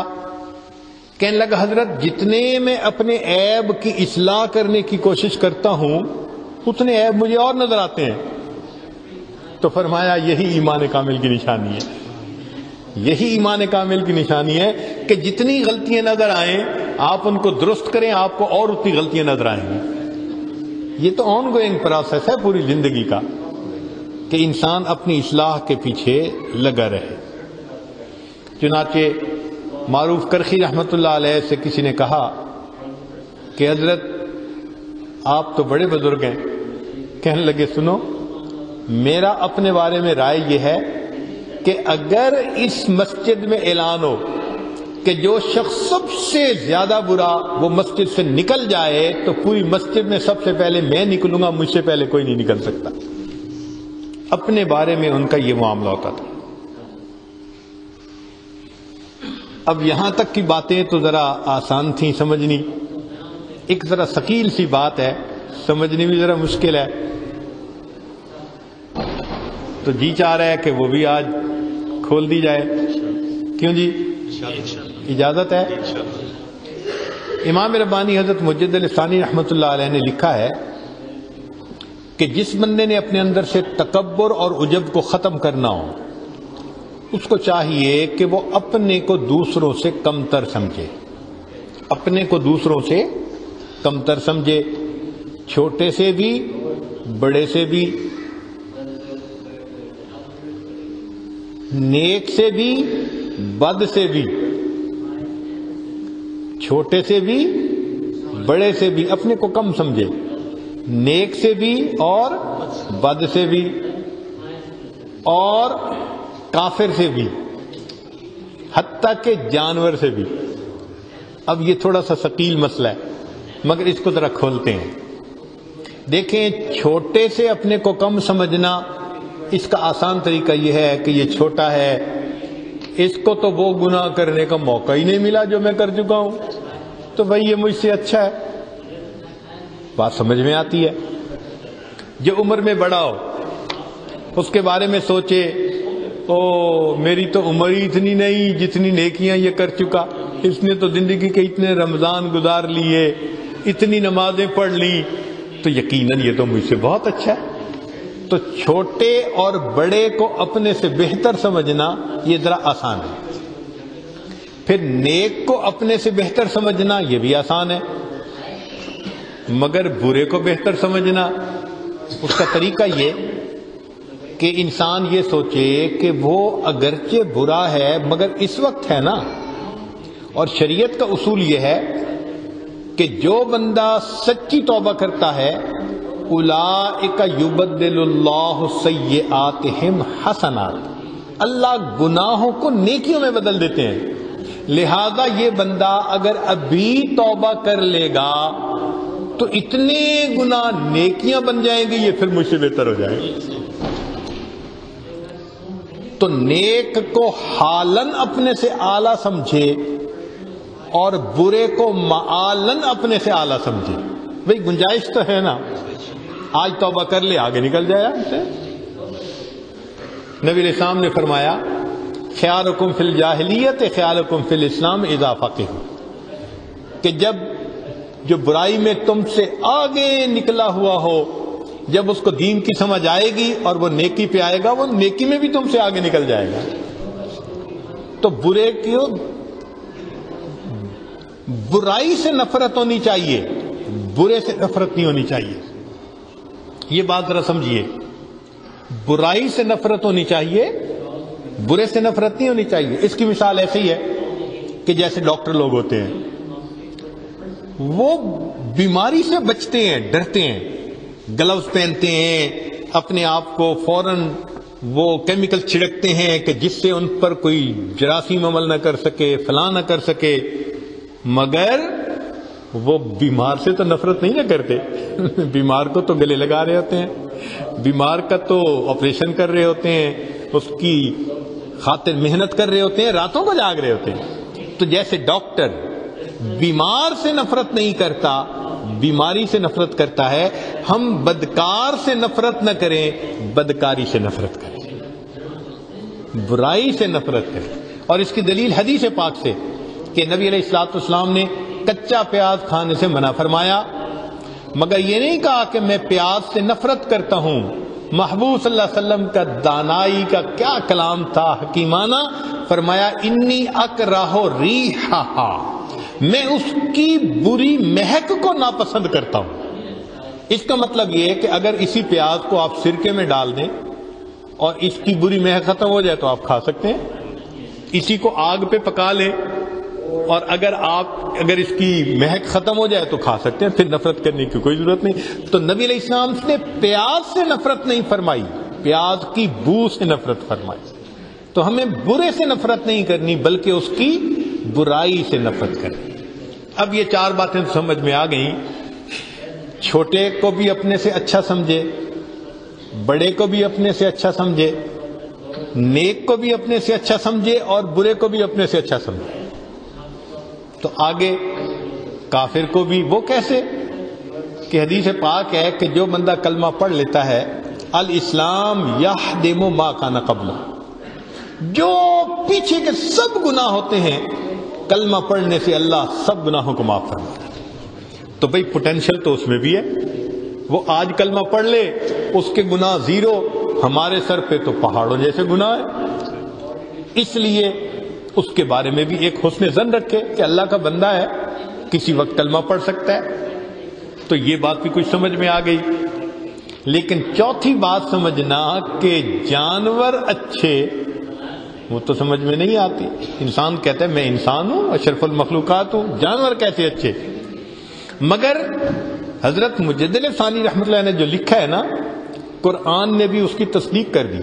فرمایا کہ جو لوگ غافل ہیں، گناہوں کی زندگی گزارتے ہیں، اولئک کالانعام بل ہم اضل، جانور ہیں، جانوروں سے بھی بدتر ہیں۔ تو بھئی جانوروں سے بدتر کا نام تو لیا گیا نا۔ چنانچہ مفسرین نے اس کی تفسیر لکھی ہے، وہ فرماتے ہیں کچھ جانور ایسے ہوتے ہیں جو اپنی ضرورت کی خاطر بھی دوسرے کو نقصان نہیں دیتے۔ مثلا گائے بھینس بھوکی پیاسی ہوگی تو بیٹھی رہے گی، یہ نہیں کہ بھوک کی وجہ سے دوسرے کو ٹکر مار دے گی۔ ایسا نہیں کرے گی، بس اپنے اوپر برداشت کرے گی۔ یہ جانوروں میں سے سب سے بہتر قسم۔ ایک جانوروں کی دوسری قسم ہے، یہ وہ ہے کہ جو پیٹ بھرا ہو تو کسی کو کچھ نہیں کہتے، اور پیٹ خالی ہو تو پھر دوسرے کو نقصان پہنچاتے ہیں، جیسے درندے۔ ہم نے دیکھا ایک جگہ شیر بیٹھا ہوا تھا اور صرف 5-10 قدم پر جانور پھر رہے تھے، امپالا اور یہ جانور پھر رہے، تو مجھے بہت حیرت ہوئی۔ تو میں نے گائیڈ سے پوچھا کہ بھئی شیر کے پاس یہ جانور پھر رہے ہیں؟ اس نے کہا جی اس نے کل کر لی تھی، اب یہ کھا پی کے مزے سے لیٹا ہوا ہے، اب اس کے اوپر چوہا بھی چڑھ کے ناچے گا، اس کو کوئی پرواہ نہیں۔ یہ دوسری قسم ہے کہ ضرورت کی خاطر نقصان دیتے ہیں، ورنہ نہیں دیتے، پیٹ بھرا ہے تو آرام سے بیٹھے ہیں۔ ایک تیسری قسم ہے، جیسے بچھو۔ اب بچھو جب انسان کو ڈنک لگاتا ہے تو بچھو کا پیٹ نہیں بھرتا، نہ اس کی پیاس بجھتی ہے، وہ شوقیہ ڈنک لگاتا ہے، اپنا فائدہ نہیں، دوسروں کو پھر نقصان دیتا ہے۔ یہ جانوروں میں سے بدترین قسم ہے۔ اللہ نے فرمایا جو دین سے ہٹ جاتے ہیں یہ وہ ہوتے ہیں جو دوسرے کو نقصان پہنچا کے انجوائے کر رہے ہوتے ہیں۔ میں نے ایسی بات کی، جلتی رہی ہوگی، میں نے بھی اس کو سڑانے کے لیے یہ کہہ دیا، انسان دوسرے کو دکھ دیتا ہے اور اس کے دکھ کے اوپر خوش ہو رہا ہوتا ہے، تو یہ تو پھر بچھو سے بھی بدتر والی بات بن گئی۔ تو قرآن مجید نے سچ کہا کہ جانور ہیں، جانوروں سے بھی بدتر ہیں یہ انسان جو دوسرے کو تکلیف پہنچاتے ہیں اور ان کی تکلیف پہ خوشیاں مناتے ہیں۔ تو پتہ چلا کہ بھئی بات ہے تو ٹھیک کہ بعض جانور انسان سے بہتر، مگر ہم اس کا تھوڑا انالیسس کر لیتے ہیں۔ وہ کیسے؟ کتا ایک جانور ہے، اس کے بارے میں علماء نے لکھا ہے کہ کتے میں 10 صفات ایسی ہیں کہ ایک صفت انسان میں آ جائے تو وہ اللہ کا ولی بن جائے۔ کتے میں 10 صفات ایسی ہیں، کتابوں میں لکھی ہیں۔ مثال کے طور پہ کتے میں زہد ہوتا ہے، نہ گھر ہوتا ہے، نہ کوئی چیز جمع کر کے رکھتا ہے، زاہدوں جیسی زندگی۔ آپ نے کبھی دیکھا جو ہمارے ہاں عام کتے پھر رہے ہوتے ہیں، ایک تو ہوتے ہیں نا جن کو رکھتے ہیں، وہ تو رکھنے والے کا اپنا شوق ہے، جیسے اس کو رکھے پیٹ کے طور پہ۔ ایک ہوتے ہیں آزاد زندگی گزارنے والے، ان کی بات کر رہے ہیں، ان کا اپنا مکان کوئی نہیں ہوتا، کبھی اس درخت کے سائے میں لیٹ گئے، کبھی اس دیوار کے سائے میں لیٹ گئے، کوئی اپنا گھر نہیں ہوتا۔ زاہدین کی صفت ان کے اندر موجود ہوتی ہے۔ دوسری بات کہ وہ اپنا کھانا جمع کر کے نہیں رکھتے،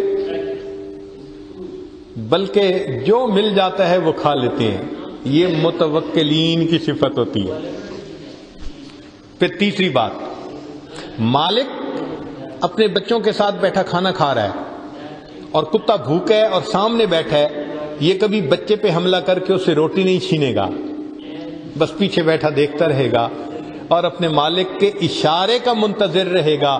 یہ خاشعین کی علامت ہے۔ ساری رات جاگ کے مالک کے گھر کا پہرا دیتا ہے، یہ عابدین کی علامت ہے، جو ساری رات اللہ کی عبادت کرتے ہیں۔ تو 10 صفات لکھی ہیں کہ جن میں سے ایک صفت بھی بندے میں آ جائے تو ولی بن جائے۔ 10 صفات اس کے اندر ہے۔ جتنا ٹکڑا مالک ڈالے یہ جھگڑا نہیں کرتا کہ مجھے زیادہ کیوں نہیں دیا گیا، اسی پہ خوش ہو جاتا ہے، یہ راضیین کی علامت ہے، مالک سے راضی رہنے والے۔ تو 10 صفات بتائیں۔ اب بتائیں اس میں 10 صفات ایسی ہیں، ہمارے اندر بھئی کون سی صفت ہے ولایت والی؟ نظر ہی نہیں آتی۔ جو فسق و فجور دنیا کا ہے اگر ہم دیکھیں تو سچی بات ہے ہمیں اپنے اندر وہ نظر آتا ہے۔ اس کا مطلب یہ کہ ہم اپنے مالک کے اتنے وفادار نہیں جتنا یہ کتا اپنے مالک کا وفادار ہوتا ہے۔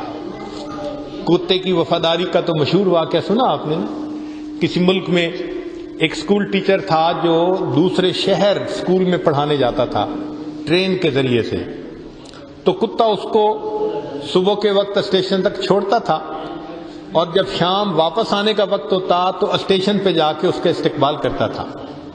اللہ کی شان کہ اس ٹیچر کی دوسرے شہر سے آتے ہوئے گاڑی کا ایکسیڈنٹ ہوا، ریل گاڑی کا، اور وہ فوت ہو گیا۔ اب کتے کو تو نہیں پتا کیا ہوا، کہتے ہیں کہ یہ کتا 9 سال تک روزانہ 2 مرتبہ اسٹیشن پہ جا کے اس کا انتظار کرتا تھا۔ یہ اپنے مالک کا زیادہ وفادار ہے۔ ہمارا تو یہ حال ہے، اللہ کا دیا کھاتے ہیں اور اللہ کا منادی اللہ اکبر کر کے بلاتا ہے اور ہم گھر میں سوئے پڑے رہتے ہیں، اللہ کے گھر میں ہی نہیں آتے۔ ہم تو زیادہ نمک حرامی کرتے ہیں اپنے رب کی۔ حکم شریعت دیکھتے ہیں، توڑتے ہیں، یہ توڑا وہ توڑا، تو ہم اپنے مالک کے فرما بردار کہاں سے آ گئے؟ الا ماشاء اللہ۔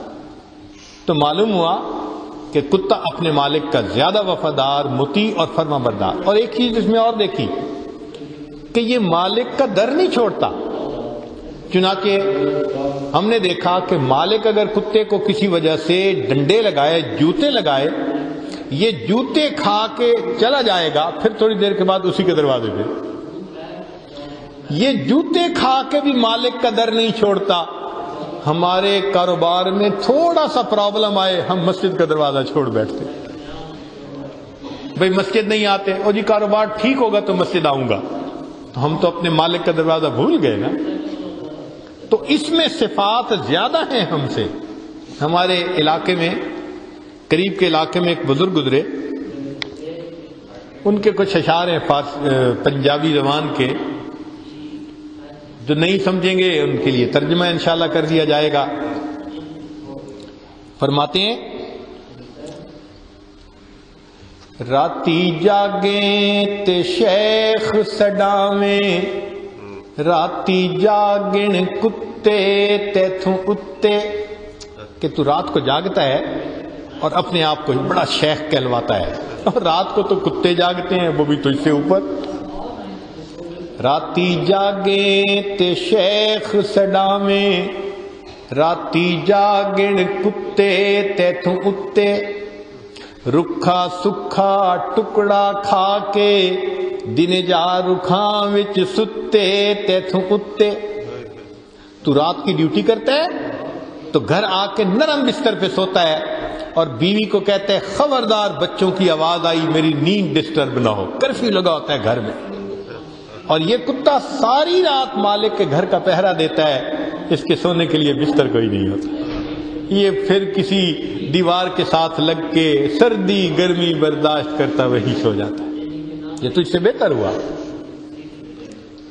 راتی جاگیں تے شیخ سڈاویں، راتی جاگن کتے تیتھوں اتے، رکھا سکھا ٹکڑا کھا کے، دن جا رکھاں وچ ستے تیتھوں اتے، در مالک دا مول نہ چھوڑن، بھاویں مارے 100 جتے تیتھوں اتے۔ یہ کتا مالک کا در نہیں چھوڑتا، اگرچہ مالک 100 جوتے اس کتے کو مارے، اور تیرے کام کاروبار میں ذرا سی کمی آتی ہے مسجد چھوڑ دیتا ہے۔ یہ تو تجھ سے بہتر ہے۔ اللہ اکبر۔ راتی جاگیں تے شیخ سڈاویں، راتی جاگن کتے تیتھوں اتے، رکھا سکھا ٹکڑا کھا کے، دن جا رکھاں وچ ستے تیتھوں اتے، در مالک دا مول نہ چھوڑن، بھاویں مارے 100 جتے تیتھوں اتے۔ اٹھ بلیا تو یار منا لے، نہیں تے بازی لے گئے کتے تیتھوں اتے۔ اے بلے شاہ سویا پڑا ہے، اٹھ تو بھی اٹھ کے اپنے یار کو منا لے، ورنہ تو یہ جانور تجھ سے اچھے بن گئے۔ اور واقعی بات ایسی ہوتی ہے، اللہ کا دیا کھاتے ہیں، تہجد تو کیا فجر کی نماز بھی نصیب نہیں ہوتی، ہم کہاں اپنے مالک کے وفادار نکل آئے۔ تو اگر دیکھیں تو واقعی جانور اس لحاظ سے ہم سے بہتر ہے۔ تو اگر انسان اس نظر سے سوچے گا تو پھر وہ کہے گا نہیں، مجھے تو بہت امپروومنٹ کی ضرورت ہے، پھر اس کو اپنی اصلاح کی فکر لگے گی، تکبر ختم ہو جائے گا، عجب ختم ہو جائے گا، کوئی اپنی عبادت پہ ناز نہیں کرے گا، بلکہ ہر کوئی اپنی اصلاح کے لیے تیار رہے گا۔ پھر اگر کوئی غلطی کی نشاندہی کرے گا تو جھگڑے گا نہیں اس سے کہ تم ہوتے کون ہو بات کرنے والے، بلکہ کہے گا ہاں اس نے جو بتایا ٹھیک بتایا۔ جس کو اپنی غلطیاں نظر آتی ہیں پھر اس کی نظر دوسروں کی غلطیوں پہ نہیں پڑتی۔ اس مضمون کے آخر پہ میں بہادر شاہ کا ایک شعر پڑھتا ہوں، واقعی شاہانہ کلام کیا ہے، کیا خوبصورت شعر، ساری زندگی میرے پسندیدہ اشعار میں سے یہ ایک شعر رہا ہے، کیا خوبصورت بات کہی ہے، سنیے گا۔ فرماتے ہیں نہ تھی اپنی برائیوں کی جو خبر، رہے دیکھتے اوروں کے عیب و ہنر، نہ تھی اپنی برائیوں کی جو خبر، رہے دیکھتے اوروں کے عیب و ہنر، پڑی اپنی برائیوں پہ جو نظر، تو نگاہ میں کوئی برا نہ رہا۔ جب اپنی برائیوں پہ نظر پڑ جاتی ہے پھر سب اچھے ہوتے ہیں، سب اپنے سے اعلیٰ نظر آتے ہیں۔ اللہ کرے کہ ہم ایسے ہی بن جائیں کہ اپنی برائیاں ہمارے سامنے کھل جائیں اور ہم دوسروں کے بارے میں اچھی رائے رکھنے والے، سب مسلمان بھائیوں سے، انسانوں سے محبت رکھنے والے بن جائیں۔ وآخر دعوانا ان الحمد للہ رب العالمین۔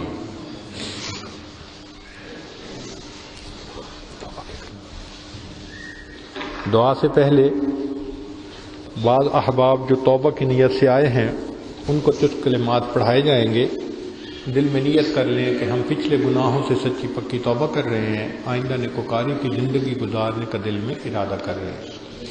الحمدللہ وکفا وسلام علی عبادہ الذین اصطفیٰ، اما بعد۔ یہ کلمات سچے دل کے ساتھ پیچھے پیچھے پڑھیے۔ بسم اللہ الرحمن الرحیم۔ لا الہ الا اللہ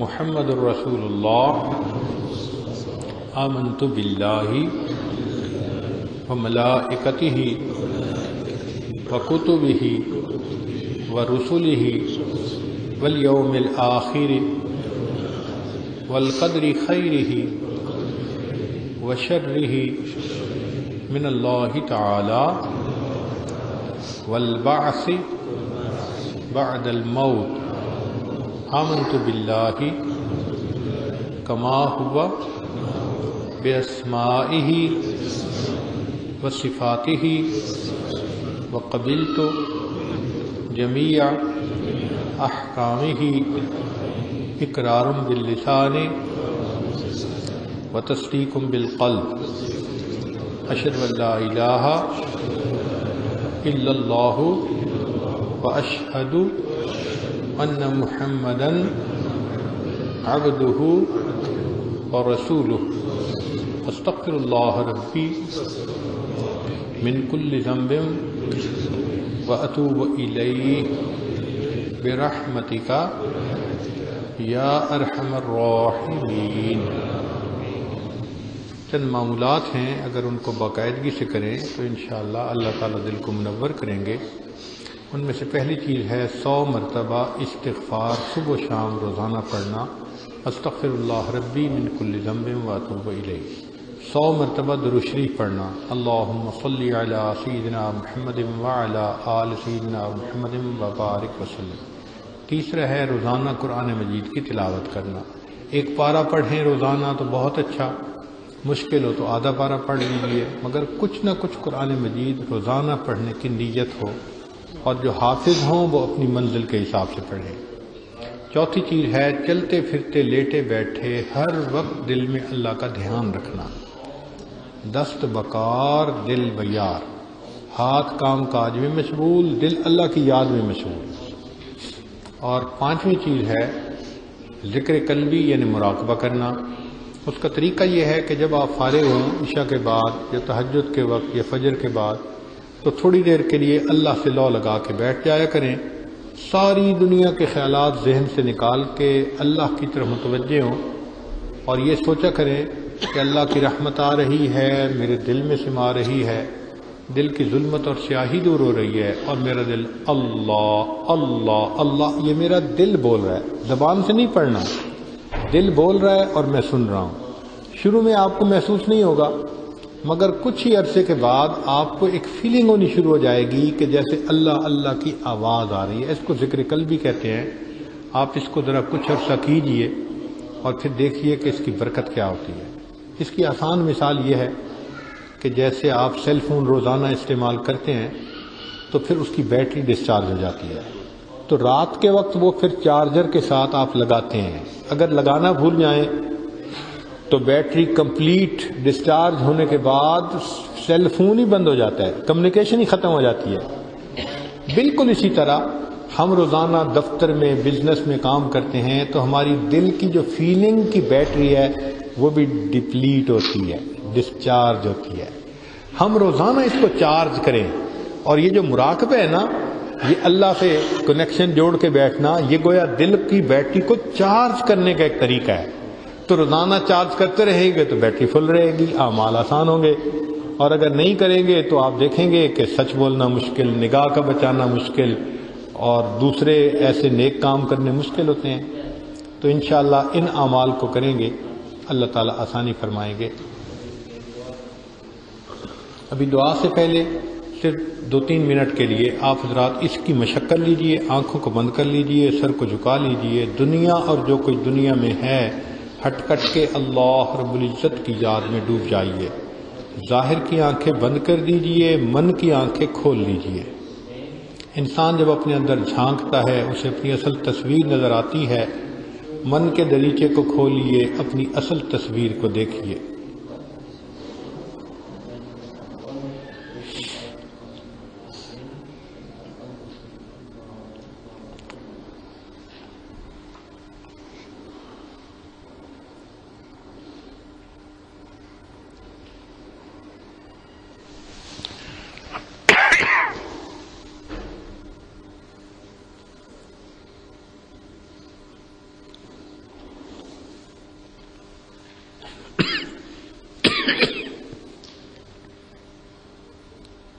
ہوا و حرص والا دل بدل دے، میرا غفلت میں ڈوبا دل بدل دے، بدل دے دل کی دنیا دل بدل دے، خدایا فضل فرما دل بدل دے، گنہگاری میں کب تک عمر کاٹوں، بدل دے میرا رستہ دل بدل دے، سنوں میں نام تیرا دھڑکنوں میں، مزہ آ جائے مولا دل بدل دے،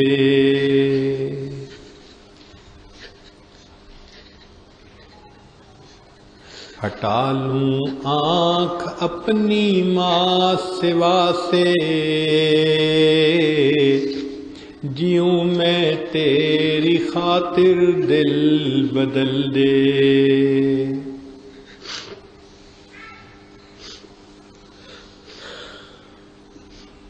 یہ کیسا دل ہے سینے میں الہی، یہ زندہ بھی ہے مردہ دل بدل دے، پڑا ہوں تیرے در پر دل شکستہ، رہوں کیوں دل شکستہ دل بدل دے،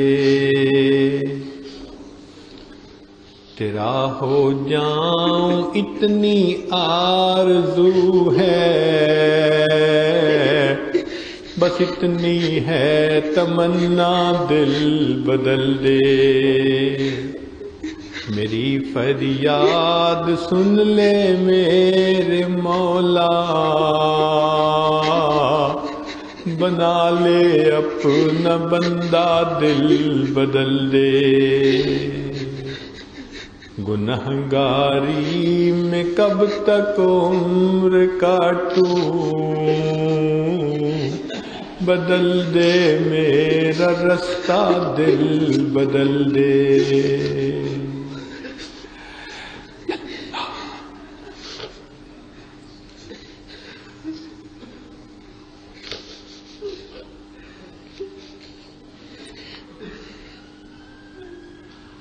لا الہ الا اللہ محمد. دعا کر لیجئے. سبحان ربی العلی الوہاب. اللہم صلی علی سیدنا محمد وعلی آل سیدنا محمد وبارک وسلم. اے کریم آقا، ہم آپ کے عاجز مسکین بندے ہیں، ہمارے گناہوں کو معاف فرما، خطاؤں سے درگزر فرما، عیبوں کی پردہ پوشی فرما. اے رب کریم، جسمانی بیماریوں کو دور فرما، روحانی بیماریوں کو دور فرما. اے اللہ، ہمارے علم میں برکت عطا فرما، عمل میں برکت عطا فرما، رزق میں برکت عطا فرما، صحت میں برکت عطا فرما، ہمارے دین میں برکت عطا فرما، وقت میں برکت عطا فرما، کاموں میں برکت عطا فرما. اللہ، آنے والے وقت کو گزرے وقت سے بہتر فرما. علم حاصل ہونے کے بعد جہالت کے کاموں سے محفوظ فرما. اے اللہ، ہدایت ملنے کے بعد گمراہی سے محفوظ فرما. عزتیں ملنے کے بعد ذلت سے محفوظ فرما. اللہ، اپنے قرب کے بعد دوری سے محفوظ فرما. دوستی کے رنگ میں دشمنی کرنے والوں سے بھی محفوظ فرما. جو گناہ دن میں کیے معاف فرما، جو راتوں میں کیے معاف فرما، جو محفل میں کیے معاف فرما، جو تنہائیوں میں کیے معاف فرما، جو ارادے سے کیے وہ بھی معاف فرما، جو بنا ارادے ہوئے وہ بھی معاف فرما. اللہ، جو گناہ یاد ہیں وہ بھی معاف فرما، جو کر کے بھول گئے وہ گناہ بھی معاف فرما. اے اللہ، ہمیں معصیت کی ذلت سے محفوظ فرما، ہمیں طاعات کی عزت نصیب فرما. اللہ، پیشانی کے بالوں سے پکڑ کر ہمیں نیکی پر چلنے کی توفیق عطا فرما. اے اللہ، جس طرح آپ نے آسمان کو زمین پر گرنے سے روک دیا، شیطان کو ہم پہ مسلط ہونے سے روک دیجئے. میرے مولا، زندگی میں کبھی بھی بے سہارا نہ فرما، کبھی بھی بے آسرا نہ فرما، کبھی بھی اپنے در سے دور نہ فرما، کبھی بھی نفس اور شیطان کے حوالے نہ فرما. ہمیشہ اپنی رحمتوں کی پشت پناہی نصیب فرما. اے اللہ، امت مسلمہ کو عزت رفتہ نصیب فرما. ہمارے تینوں حرم کی حفاظت فرما. ہمیں بار بار اپنے گھر کا دیدار عطا فرما. اپنے پیارے حبیب علیہ الصلوۃ والسلام کے در کی حاضری نصیب فرما. ہمارے والدین عزیز، اقارب، مشائخ جو فوت ہو چکے ان کی مغفرت فرما. جن کی آپ نے مغفرت کر دی، قرب کے اعلیٰ درجات عطا فرما. اللہ، آج اس مجمع میں کتنے نوجوان ہیں سچی توبہ کر رہے ہیں. میرے مولا، گرم خون بھی معافیاں مانگ رہا ہے. اللہ، اگر آپ نے معاف نہ کیا، شیطان بہکائے گا، نفس بھٹکائے گا، جوانیاں ضائع ہو جائیں گی. اللہ، اپنے در سے خالی نہ اٹھائیے. اللہ، روٹی مانگنے والے سائل کو ایک در سے نہ ملے وہ دوسرے پہ چلا جاتا ہے، نہ ملے وہ تیسرے پہ چلا جاتا ہے. اس کا تو کوئی مسئلہ نہیں، مسئلہ تو ہمارا ہے کہ جن کے پاس ایک ہی دروازہ ہے. اللہ، جو آپ کے دروازے سے خالی اٹھا اسے کہیں سے کچھ نہیں مل سکتا. اللہ، مہربانی کر دیجئے، اٹھے ہاتھوں کی لاج رکھ لیجئے. ہم نے جھولیاں پھیلائی ہیں، عطا فرما دیجئے. آپ ہی نے فرمایا، وَأَمَّا السَّائِلَ فَلَا تَنْهَرْ، سوالی کو انکار نہ کرو. اللہ، ہم کمزوروں کو حکم ہے ہم سوالی کو انکار نہ کریں. ہم بھی تو آپ کے در کے سوالی ہیں. اے مالک، انکار نہ فرمائیے. اے اللہ، انکار نہ فرمائیے. اللہ، ہم نے دنیا کے فقیروں کو دیکھا، اونچا دروازہ دیکھتے ہیں تو اونچی صدا لگاتے ہیں. ان کو یقین ہوتا ہے یہاں سے خالی نہیں جائیں گے. اللہ، آپ کا دروازہ کائنات کا سب سے بڑا دروازہ ہے. اے اللہ، ہم اس امید سے بیٹھے ہیں آپ ہمارے دلوں کو نور سے بھر دیں گے، ہماری فریاد قبول کر لیں گے. اللہ، ہماری اصلاح فرما دیجئے، ہمیں اپنے مقبول بندوں میں شامل فرما دیجئے. مقامی دوستوں نے جس محبت کے ساتھ اس عاجز کو یہاں بلایا، اللہ، اس کے بدلے ان کو اپنی سچی محبت عطا فرما. جو مسجد کمیٹی کے حضرات ہیں، اللہ، ان کو اپنے مقبول بندوں میں شامل فرما. دور قریب سے جتنے مرد آئے یا خواتین آئیں، اللہ، سب کا آنا قبول فرما اور گناہوں کی بخشش کے ساتھ پاک صاف ہو کر واپس گھروں میں لوٹا۔ جو نیک مرادیں ہیں ان کو پورا فرما، اٹکے کاموں کا ہونا آسان فرما، الجھے کاموں کو اپنی رحمت سے سلجھا۔ اللہ جو بے اولاد ہیں ان کو نیک اولاد عطا فرما، جو صاحب اولاد ان کی اولادوں کو نیکوکار بنا، فرما بردار بنا، ماں باپ کی آنکھوں کی ٹھنڈک بنا۔ اللہ جن گھروں میں جوان بچے بچیاں موجود ہیں ان بچوں کے مستقبل کو روشن فرما، ماں باپ کے لیے فرض ادا کرنے آسان فرما۔ ربنا تقبل منا انک انت السمیع العلیم تب علینا انک انت التواب الرحیم۔ صلی اللہ تعالی علی حبیبہ سیدنا محمد وآلہ واصحابہ اجمعین برحمتک یا ارحم الراحمین۔